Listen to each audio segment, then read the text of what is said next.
श्री कृष्ण को पता था कि कौरव अभिमन्यु को चक्रव्यूह में घेर कर मार देना चाहते हैं, लेकिन फिर भी श्री कृष्ण ने अभिमन्यु को नहीं बचाया।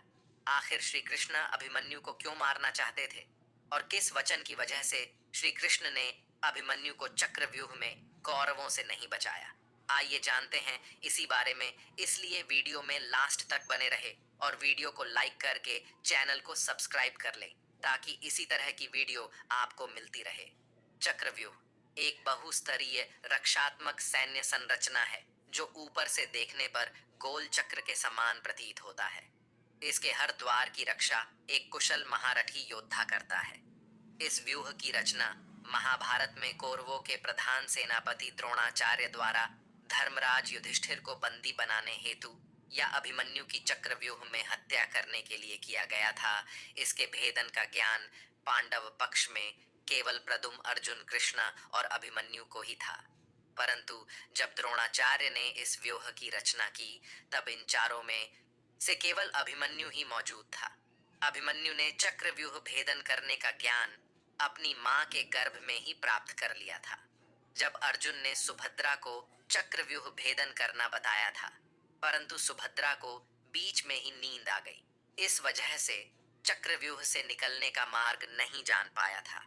अतः जब युद्ध में अभिमन्यु ने इसमें प्रवेश किया तो उसने 6 द्वार को तोड़ दिया, लेकिन 7वें द्वार पर कौरव पक्ष के सभी महारथियों ने मिलकर उसका वध कर दिया। महाभारत के वीर योद्धाओं में एक नाम अभिमन्यु का भी आता है। माना जाता है कि श्री कृष्ण को पता था कि अभिमन्यु के साथ कौरव क्या करने वाले हैं, लेकिन इसके बावजूद भी उन्होंने अभिमन्यु को नहीं बचाया। श्री कृष्ण ने अभिमन्यु को क्यों नहीं बचाया? महाभारत के वीर योद्धाओं में एक नाम अर्जुन पुत्र अभिमन्यु का भी गिना जाता है।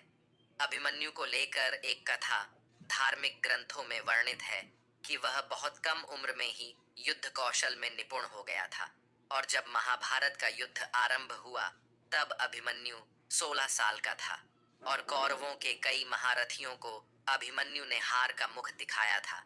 ऐसा माना जाता है जब युद्ध में दुर्योधन चक्रव्यूह में फंसाकर अभिमन्यु की हत्या कर देना चाहता था, तब श्री कृष्ण को इस विषय में पहले से ही झांक था कि अगले दिन युद्ध के मैदान में अभिमन्यु के साथ क्या होने वाला है। लेकिन इसके बाद भी श्री कृष्ण ने न तो पांडवों को इस बारे में सचेत किया और न ही अभिमन्यु की रक्षा की। असल में महाभारत के अनुसार चंद्रमा का एक पुत्र था जिसका नाम वर्षा था। धर्म की रक्षा के लिए जब यह तय हो रहा था कि हर एक देवता के पुत्र धरती लोक में जन्म लेंगे, तब चंद्रमा नहीं चाहते थे कि पृथ्वी लोक में उनका पुत्र जन्म ले, और वह अपने पुत्र से बहुत प्रेम करते थे और उसे अपने आप से अलग नहीं करना चाहते थे। लेकिन भगवान शिव की आज्ञा को चंद्रमा टाल भी नहीं सकते थे। ऐसे में अपने पुत्र को वह पृथ्वी लोक में भेजने के लिए तैयार हो गए। चंद्रमा ने अन्य देवताओं के समक्ष यह शर्त रख दी कि उनका पुत्र अभिमन्यु के रूप में जन्म लेगा और बहुत ही अल्प समय के लिए वह पृथ्वी पर रहेगा।